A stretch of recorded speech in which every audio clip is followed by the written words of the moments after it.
Programme जनसदन में आप सभी का स्वागत। लोकसभा की चुनाव की तैयारियां चारों तरफ चलती, चारों तरफ मतलब पार्टियों में भी चल रही हैं, आम जन में भी चर्चा है और हर प्रदेश मार्च का महीना है तो अपना सत्र लेके आ रहा है, बजट सत्र लेके आ रहा है। उत्तराखंड में भी बजट सत्र की शुरुआत आज हुई। राज्यपाल का अभिभाषण है और अभिभाषण में ये माना जा रहा था कि लोक लुभावनी बातें होंगी, सारी चीजें होंगी, लेकिन कई चीजें उन्होंने जो अपने काम किए हैं उसको प्रमुखता से दिखाया। अब उसमें यूसीसी है, विकसित भारत विकसित उत्तराखंड है, G20 की सफलता है, ग्लोबल इन्वेस्टर मीट का है और इन सब के साथ जो बजट ये कल पेश करने वाले हैं वो लगभग 90,000 करोड़ का बजट भी लेके आने वाले हैं। तो इन्होंने ये दिखाया है कि आने वाला वर्ष विकसित, विकास और इस प्रदेश के आम जन के लिए ये बजट आ रहा है। माना जा रहा है कि भाई लोकसभा चुनाव है तो बजट अच्छा लिया जाएगा और लोगों को के ऊपर इस बजट को खर्च भी किया जाएगा। अगर लोकसभा चुनाव के मद्देनजर देखा जाए, इस बजट सत्र को भी राजनीतिक दृष्टि से देखने की जरूरत है और अगर हर प्रदेश का आप बजट सत्र उठाएंगे तो कहीं न कहीं उसमें राजनीतिक टच दिखेगा।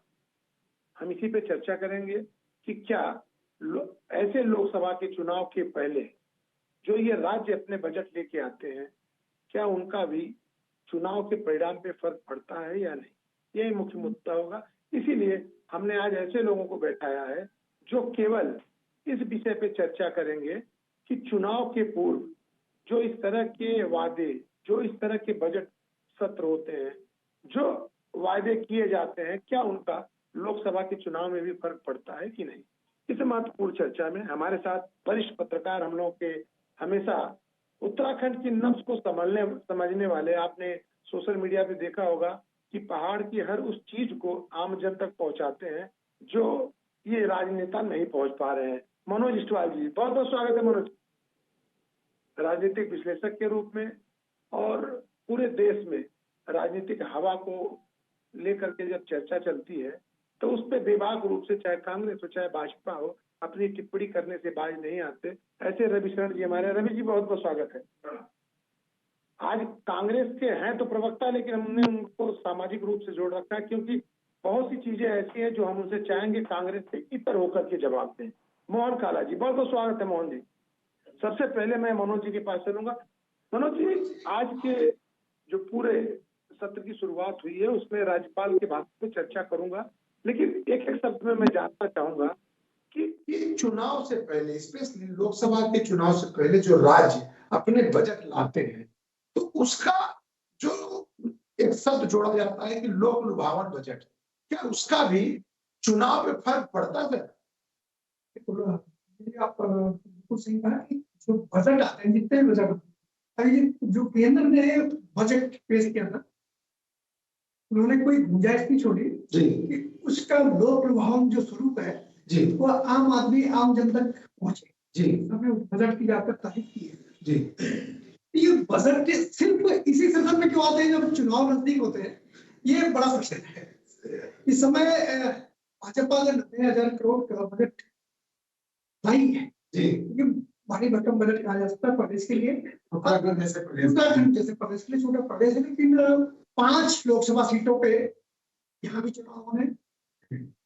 सबसे बड़ी बात है कि इस लोक लुभावन बजट में, बजट सत्र में क्या क्या चीजें आएंगी सामने वो देखना है। कल से शुरू होगा, तो कल जब बजट पेश किया जाएगा उसके बाद सारा पिटारा खुलेगा कि किस तरीके से क्या वो आम जन को लुभावन, लोक लुभावन को जिसको बोलते हैं, तो आम जन को कितना इफेक्टिव ये बजट कर पाएगा वो बात देखने लायक जिसमें बजट में होगी। मेरा ये क्या मानना है। रवि सर जी, एक तरफ तो सरकार है तो सरकार है, और सरकार जब राज्य में जो भी सरकार होगी लोकसभा चुनाव के लिए अपने पार्टी को जिताने के हिसाब से बजट ला रही है। दूसरी तरफ विपक्ष है, विपक्ष ताल ठोक के इस बार बैठा है कि कम से कम उत्तराखंड में जो हल्द्वानी प्रकरण हुआ, अंकिता भंडारी प्रकरण का रिजल्ट है, महंगाई है और जो इस तरह की चीजें हैं उन सबको भी हाईलाइट करेगा और इनके बजट को कमजोर करने का प्रयास करेगा। तो क्या माना जाए? एक तरफ तो भाजपा लोक निभावन बजट की जो बात चलती है कि भाई भाजपा क्या सत्तारूढ़ पार्टी जो ये बजट लेके आती है, दूसरी तरफ विपक्ष जो मुद्दे मैंने जुड़ो गिनाए हैं, वह मुद्दे क्या गौड़ होंगे या उस बजट पे कहीं न कहीं हावी होते दिखेंगे? रवि सर।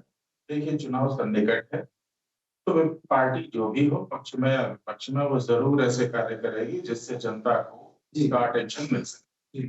सत्ता पक्ष हम जरूर ये प्रयास करेगा कि कुछ ऐसी सुविधा देने की कोशिश करे या लोग से जुड़े हुए कुछ ऐसे वादे करने की कोशिश करे जो हिट करता है, जैसे यूसीसी।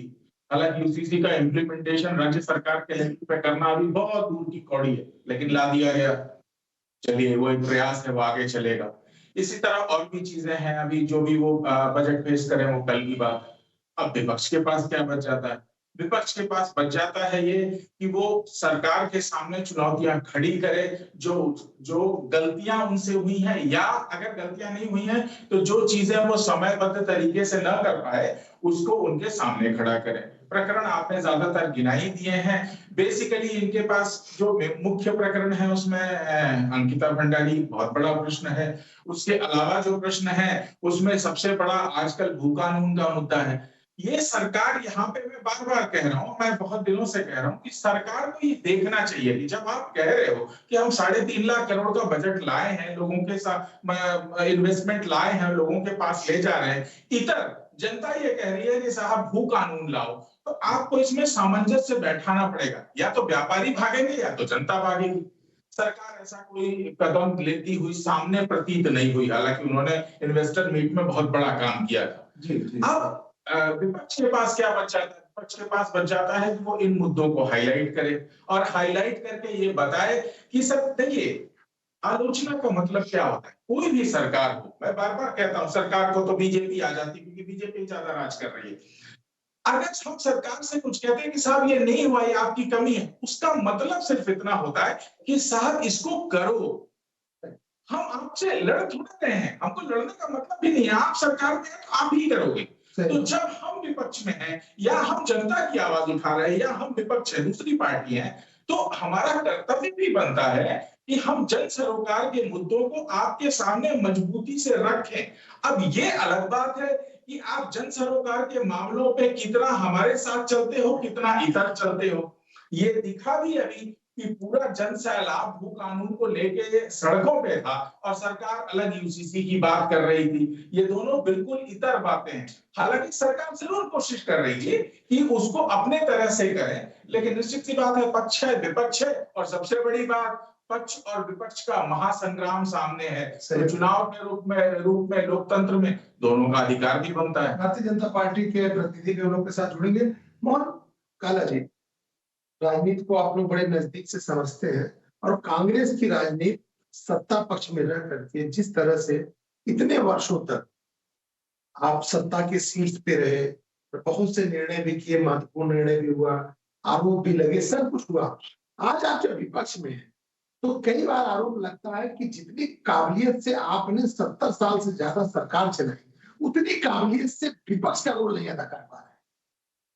नहीं, देखिए श्रीवास्तव जी, आपकी इस बात से मैं बिल्कुल भी सहमत नहीं हूँ कि जिस तरीके से आपने कहा, अगर पिछले मैं 2014 के परिप्रेक्ष्य से और अब आप 2024 के विषय पर आपसे लगातार मुद्दों पर, देश के आम जनमानस के मुद्दों पर अगर मैं आपसे बात करूं, तो आपका खुद का एनालिसिस भी, आपका खुद का रिकॉर्ड भी जो है ये बताता होगा कि इस देश में अगर पिछले 10 सालों में इस आम जनमानस की लड़ाई को सड़क से लेकर सदन तक अगर लड़ने का किसी ने काम किया तो वो एकमात्र पार्टी कांग्रेस। राहुल गांधी जी आंखों में आंखें डालकर देश के प्रधानमंत्री की आंखों में आंखें डालकर जो है मुद्दों पर लड़ने का काम पूरे देश के अंदर कर रहे हैं। आपने देखा होगा 6500 किलोमीटर की पैदल यात्रा जो भारत जोड़ो यात्रा के रूप में हुई, और उसके बाद फिर से एक यात्रा जो है न्याय यात्रा के रूप में जो है कि अब होगा न्याय, उसको लेकर जो है पूरे देश के कोने कोने तक जो है पैदल घूमने का काम कर रहे हैं। और सरकार की आंख में आंख मिलाकर सरकार जहां चोरियां करने का काम कर रही है, जहां आम जनमानस का शोषण करने का काम कर रही है, चाहे वो महिलाओं के उत्पीड़न की बात हो, चाहे वो किसानों पर अत्याचार की बात हो, चाहे वो बेरोजगारों के रोजगार की बात हो, ये तमाम चीजें, चाहे वो जीएसटी की बात हो, चाहे नोटबंदी पर बात हो, चाहे वो राफेल के घोटाले को लेकर हो, चाहे जीएसटी को लेकर हो, लगातार राहुल गांधी जी जो है देश के अंदर जो है सरकार की आंख में आंख मिलाकर जो है सरकार से लड़ने का काम राहुल गांधी जी और पूरी कांग्रेस करने का काम कर रही है। अगर इसी उत्तराखंड के परिप्रेक्ष्य में मैं आपसे बात करूं तो उत्तराखंड के अंदर चाहे बहन अंकिता भंडारी का प्रकरण हो, चाहे बेरोजगारों पे लाठीचार्ज का प्रकरण हो, चाहे उत्तरकाशी की 4 हमारी जो अनुसूचित जाति समुदाय की जो 4 बेटियों के साथ जो घटनाएं उसको लेकर हो, चाहे हल्द्वानी के बाल संरक्षण बंदी गृह में जिस तरीके से एक बेटी के साथ दुराचार होता है और उसमें भी वीआईपी का जो है षड्यंत्र जो सामने आता है, इन सारे मुद्दों को लेकर, चाहे वो बेरोजगारी दर को हो, चाहे महंगाई को हो, पलायन को हो, इन सारी चीजों को लेकर यूके ट्रिपल एससी हो, यूके एसएससी हो, सहकारिता की भर्ती घोटाले हो, इन सारी चीजों को लेकर कांग्रेस आक्रामक रही है और कांग्रेस ने लड़ने का काम किया है। रही बात बजट सत्र की, तो सबसे पहले आपके चैनल के माध्यम से मैं सरकार की उस मंशा पर सवाल खड़े करना चाहता हूं, जिस मंशा पर सरकार ने आज एक बार फिर से, इससे पूर्व में भी चारधाम यात्रा का सहारा लेकर, चारधाम यात्रा का पीछा लेकर जो है आपने उत्तराखंड के उन शहीदों का अपमान गैरसैंण से भागकर किया, गैरसैंण रानीसैंण से भागकर किया, जिन्होंने इस उत्तराखंड के सपने को संजाने का काम किया था, जिन उत्तराखंड के शहीदों ने इस सपने को संजोया था और गैरसैंण को राजधानी के रूप में देखने का काम किया था। आज एक बार फिर से सरकार ने इस सत्र को देहरादून में संचालित करके और गैरसैंण से भागकर ये साबित किया है कि वो उत्तराखंड के उन शहीद आंदोलनकारियों के हितैषी नहीं है, उनके सपनों के विरोध जाकर सरकार सत्र चलाने का काम कर रही है, ये भी एक सवाल है। रही बात उत्तराखंड के विषयों पर जो है 25 तारीख में जो है हमारे यहाँ नेता प्रतिपक्ष के जी के यहाँ सभी कांग्रेसी विधायकों की जो है बैठक हुई, जिसमें अंकिता भंडारी प्रकरण, किसानों की आय से संबंधित, बेरोजगारी से संबंधित, महंगाई से संबंधित, इन सारे विषयों को लेकर जो है कांग्रेस आक्रामक रूप से जो है सड़क से लेकर सदन तक इन मुद्दों को उठाने का काम करेगी। आज आपने देखा उत्तराखंड के पूर्व मुख्यमंत्री और कांग्रेस के गद्दार नेता हरीश रावत जी ने जिस तरीके से 1 घंटे का मौन रखकर जो सरकार ने गैरसैंण से बैक करने का काम किया, गैरसैंण से भागने का काम किया, उसको लेकर जो है मौन धारण कर जो है सरकार की मंशा पर सवाल किए गए। तो कांग्रेस लगातार जो है जनमानस के मुद्दों पर लड़ने का काम कर रही है। और एक चीज और आपके चैनल के माध्यम से कहना चाहता हूं कि सरकार ने गैरसैंण से भागने का काम किया और कांग्रेस लगातार गैरसैंण पर जो है काम करने का काम अगर किसी ने किया, विधानसभा बनाने का काम अगर किसी ने किया, सचिवालय को स्थापित करने का काम किया, अगर गैरसैंण में तंबू लगाकर सत्र चलाने का काम अगर किसी ने किया, टेंट लगाकर अगर सत्र चलाने का काम किया, तो वो कांग्रेस ने। और आज भी आप देखिए कि एक प्रतीकात्मक विधानसभा जो कल विधानसभा वहां करण मेहरा जी के नेतृत्व में सजेगी, जिन पे जन मुद्दों के ऊपर बात हो। कान्हा जी आपने बड़ी अच्छी बात की। 10 वर्ष आप सत्ता में रहे, 14 वर्ष के आसपास भारतीय जनता पार्टी रही है। मैं अपने भाई मनोज जी के पास चलूंगा। मनोज मिश्रा जी, मैं उत्तराखंड के आम जन की नजरों से देखना चाहता हूं, क्योंकि वो नजरें आपके पास है। आपको लगता नहीं जिस तरह से कांग्रेस के लोग आरोप लगाते हैं 10 वर्ष सत्ता में रहने के बाद, अगर ये इस तरह का आरोप लगाते हैं कि सारा दोष गैरसैंण के नाम पे भाजपाइयों का है, आपको लगता नहीं कि इसमें सत्यता नहीं दिखाई देती? लेकिन सारा दोष भाजपा का तब होता जब आपने वहां गैरसैंण में तंबू में सीधे घोषणा जब आपने विधानसभा का विशाल भवन बनाया और जब पूरी टकटकी लगाए हुए मैथुरी और पूरे ढोल नगाड़ों के साथ अपार जन समुदाय है वहां इकट्ठा हुआ था कि इस बार गैरसैंण में घोषणा होगी, तब हरीश रावत जी पीछे क्यों हटे? ये सबसे, मैं कहता हूँ कि उत्तराखंड में सबसे बड़ा कांग्रेस का फेल्यूर उसी दिन से हुआ। सही बात।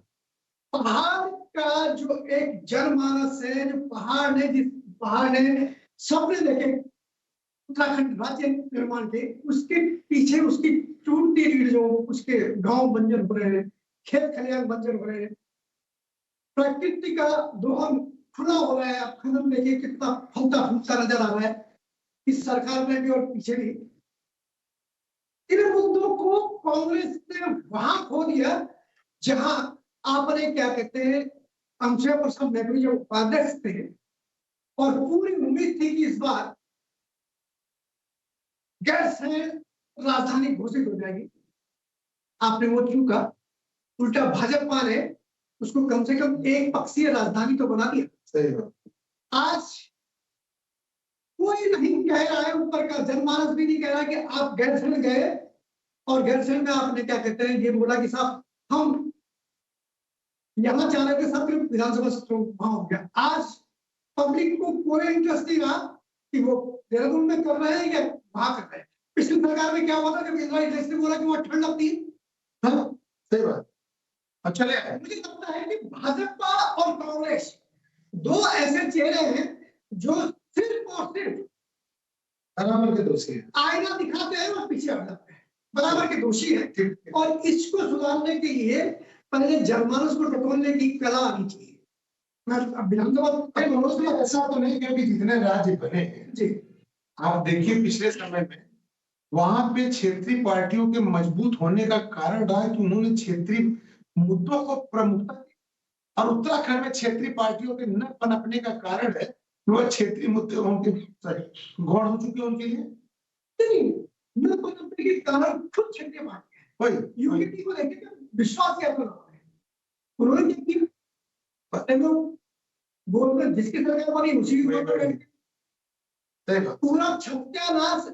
यहाँ का जो जनमानस का जो नेता है, कई नेता ऐसे प्रधान के दावेदार भी नहीं है ग्राम पंचायत मंत्री और मंत्री करते हैं, जिन्होंने पैसा कभी देखा नहीं अभाव देखे उनके लिए तो 1 करोड़ भी दिखा दिया तो उन्होंने कहा साहब मेरी पूरी जिंदगी सिर्फ तल जाएगी। आप बिकने वाले बने और इस बिकाऊपन में हुआ क्या कि बिकाऊ आप बने और जनता भोगती रही। वो 10 जनपद जो पहाड़ के ना वो भोगते रहे। आपका क्या कहते हैं ये सारा जी, पहाड़ जैसा व्यक्ति, पहाड़ पुत्र, ये सब तमगा मिला है हमारे माननीय हरीश रावत जी को। और उसके बाद आज हरीश रावत जी सुबह बैठते हैं गैरसैंण मुद्दे को लेकर के। सत्ता में बहुत महत्वपूर्ण रूप से अगर देखा जाए उनका कार्यकाल देखा गया। मैं कहूंगा कि उन्होंने यहाँ के जो उत्पाद है उनको पूरे देश में फैलाने का और पहचान देने का प्रयास भी किया। लेकिन जब गैरसैंण की बात आती है और गैरसैंण पे जो उनका आज का रुख था, आपको लगता नहीं कि वो बेमानी है और आम जन इसको समझ सकती है? जो उत्तराखंड के साथ 23 सालों में हुआ है उसके बाद जो व्यक्तित्व लोगों ने बनाया था वो खुद खोया। मैं किसी का नाम नहीं, अगर किसी का नाम हम लेते हैं, आप देखिए आप कह रहे हैं एक बड़ा व्यक्तित्व था जी। कांग्रेस के समय तो नारायण दत्त तिवारी जी से, कांग्रेस क्या 23 साल में नारायण दत्त तिवारी जी के अलावा कोई अगर इफेक्टिव आदमी हुआ हो इस उत्तराखंड में जिसका दिया हुआ उत्तराखंड की जनता तक पहुंचा हो और मिला हो तो बता दीजिए, नाम छोड़ दीजिए। अब आते हैं हम इस बात पे कि कैसे किया। देखिए एक ही मांग थी जो पहाड़ से आई थी, तो मतलब पहाड़ प्रदेश बनने पे आई थी। और गैरसैंण के मामले पे ये दोनों पार्टियां साफ स्पष्ट रूप से दिखता है कि वो उस मांग पे करते हैं और न सिर्फ खरी उतरी, वो उस मांग पे आप एक है जनता की मांग पे नंगे होके सामने खड़ी है। एक मतलब मुख्यमंत्री या मंत्री या इस तरह के व्यक्तित्व के मुंह से ये निकलना, नाम फिर मैं नहीं लूंगा, कि साहब वहां ज्यादा ठंड है, ये तो पहाड़ियों के मुंह पे तमाचा है साहब।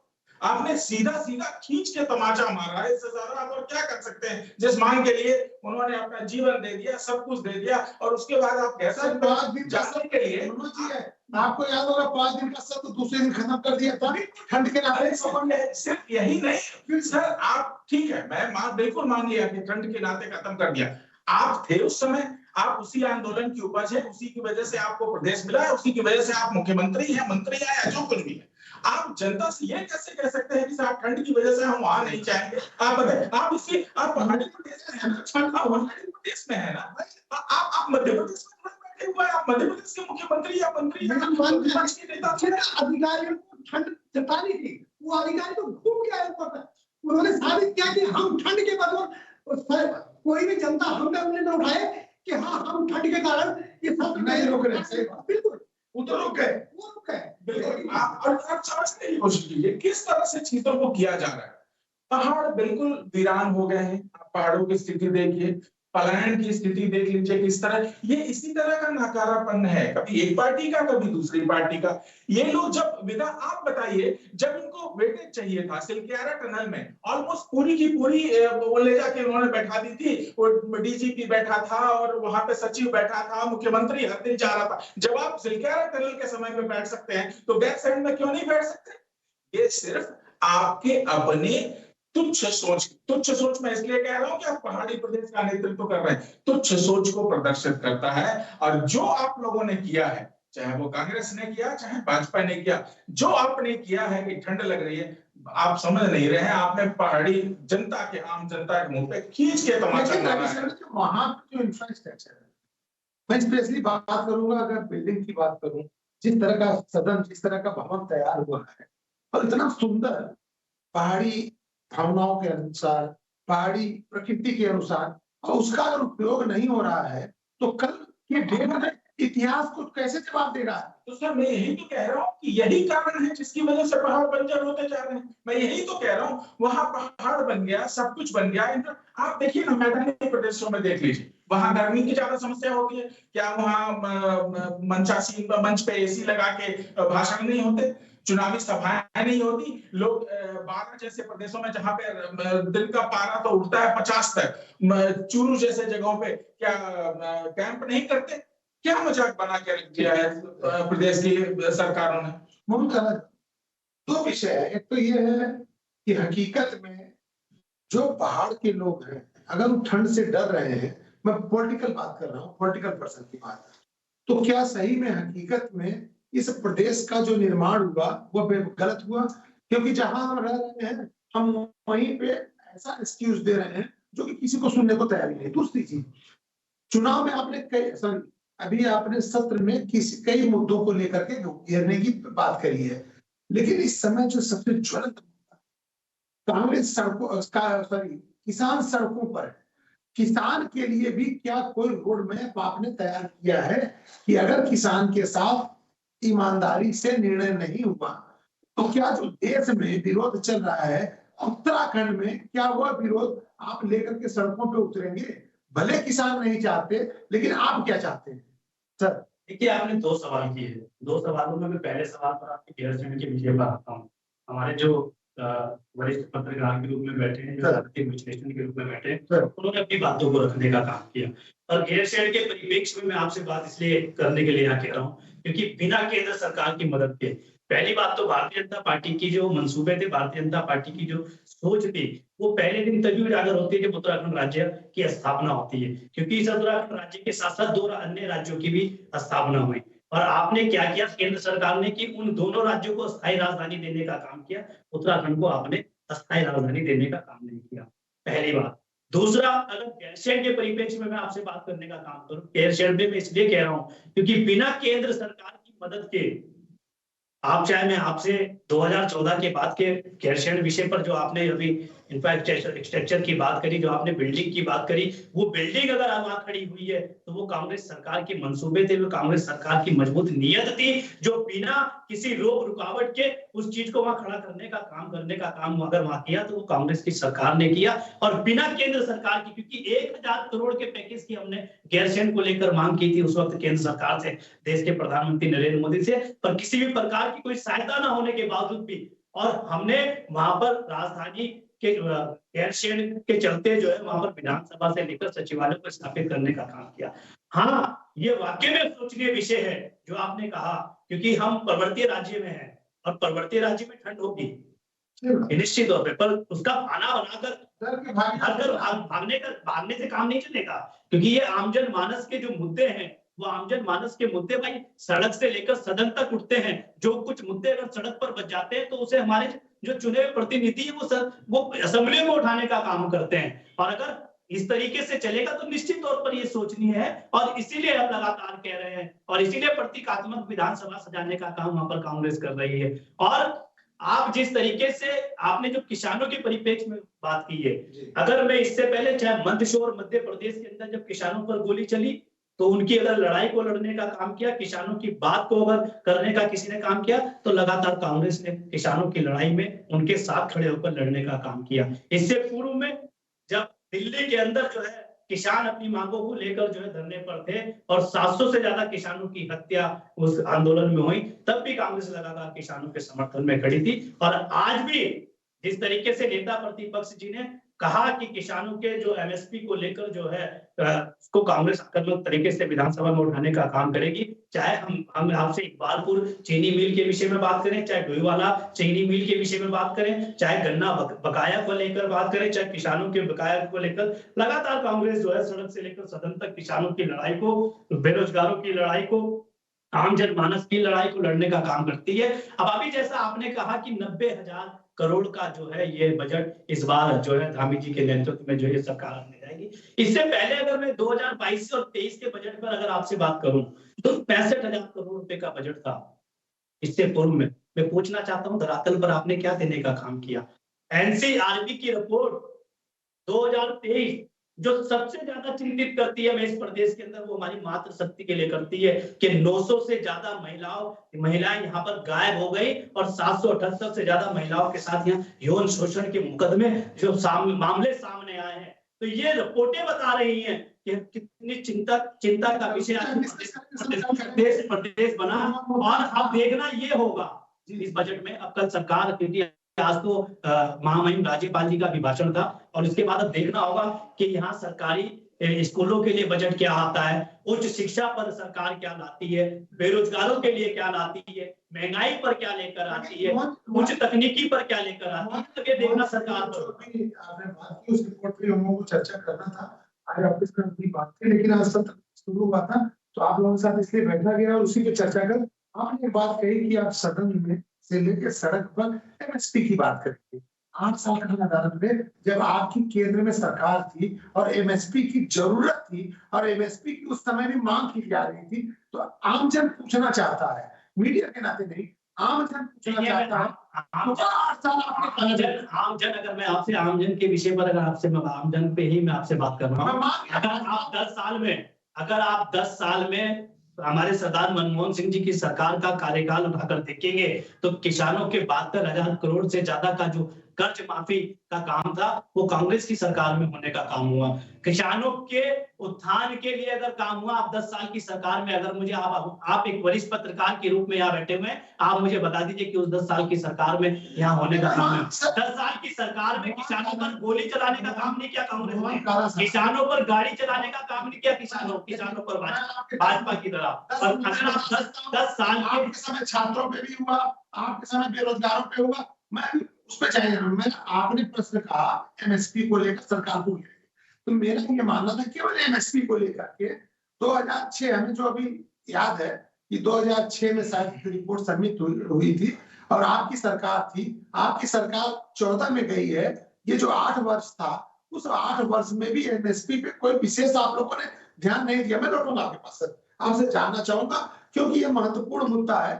मनोज जी, अभी बात हो रही थी कि हम पहाड़ को हमने मांगा, पहाड़ पे हमने सोच थी, हमारी पहाड़ की सब कुछ थी। एक बात मैं बार बार कहता हूँ कि लोग कहते हैं कि यहाँ से पलायन हो रहा है, रोजगार के लिए लोग बाहर जा रहे हैं, हम यहाँ संसाधन नहीं जुटा पाए। लेकिन मेरा एक बार बार कहना वही प्रश्न आज आपसे भी है। प्रश्न क्या? मैं जानता हूं कि आप हमारे बात से सहमत होंगे। ये जो व्यवसायिक या नौकरी या किसी पेशा से लोग जा रहे हैं वो तो चलिए एक माना जा सकता है, लेकिन जो नेता बनता है, जो विधायक बनता है, जो ब्लॉक प्रमुख बनता है, जो सांसद बनता है, वह पहाड़ से जब हरिद्वार और देहरादून आ रहा है, ये जो राजनीतिक पलायन हो रहा है, इसको कैसे देखा जाए सर?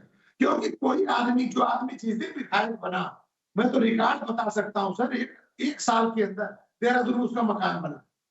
ये राजनीतिक पलायन को हम कैसे देखें और इसको कैसे रोका जाए? बहुत अच्छा प्रश्न आपने किया है। ये राजनीतिक पलायन अगर नहीं रुका तो फिर ठहरेगा। हिमाचल की नीति क्यों नहीं? हिमाचल का एक मंत्री, एक मुख्यमंत्री ये बता दीजिए जिसने अपना गांव छोड़ दिया, बताइए। किसी ने अभी तक गांव नहीं छोड़ा। सारे गांव सब जो है सब कृषि से जुड़े हैं, बच्चे पढ़ाने के नाम पे अगर हम लोग पलायन कर रहे हैं तो क्या हिमाचल के बच्चे पढ़ते नहीं है? सर मैं देखता हूँ आप पूरे प्रदेश में घूमते हो, गांव गांव जाते हो, गांव के आप खंडहर दिखाते हो, खाली मकान दिखाते हो, तो उनकी पीड़ा भी हमारी समस्या यही होती होगी कि यहाँ से राजनीति उन्होंने जिसको चुना वही छोड़ के भाग गया।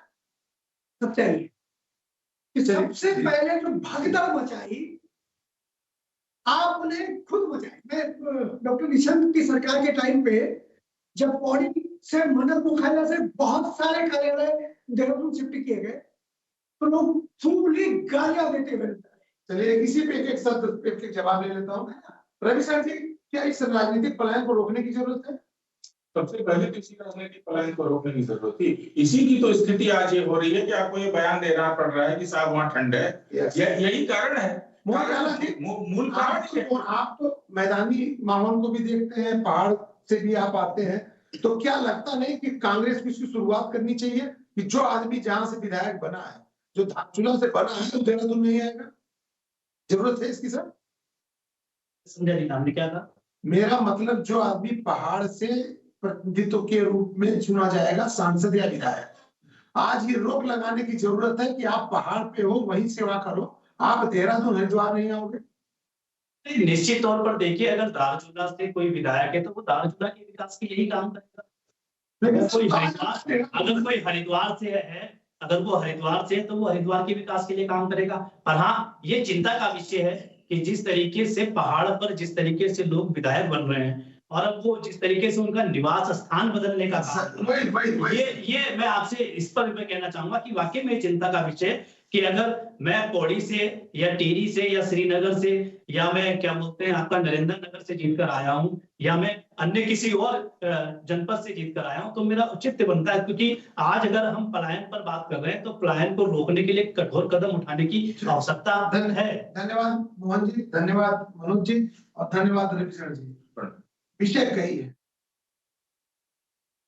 बजट था, बजट में हमारी चर्चा थी, लेकिन पलायन भी महत्वपूर्ण है। इसलिए आज का चर्चा का जो समापन है पलायन को लेकर हो रहा है और इस पलायन पे चर्चा जारी रहनी चाहिए। अगर चर्चा जारी नहीं होगी तभी यहाँ की जो दोनों पलायन, जो युवा जा रहा है, रोजगार उसको अगर यहाँ पे नहीं मिल रहा है, तो जब चर्चा चलेगी तो रोजगार के संसाधन सरकार तभी जुटाएगी और वह पलायन रुकेगा। और राजनीतिक जो इच्छा शक्ति है, मजबूत इच्छा शक्ति, मनोज जी जैसे लोग सामने आएंगे, मोहन काला जैसे जी लोग सामने आएंगे और जब ये कहेंगे कि जो पहाड़ का व्यक्ति, उनको वहीं पे जिम्मेदारी दी गई है तो आप वहीं रह के जिम्मेदारी कीजिए, आप मैदानी क्षेत्र में अपना स्थान, अपना आवास न बनाएं। ऐसे इच्छा शक्ति के लोगों की जरूरत है, तभी राजनीतिक पलायन रुकेगा और तभी इस राज्य में जिन उद्देश्यों को लेकर के राज्य बना था, तभी वह उद्देश्य पूरे होते नजर आएंगे। धन्यवाद। देखते रहिए ABP न्यूज़।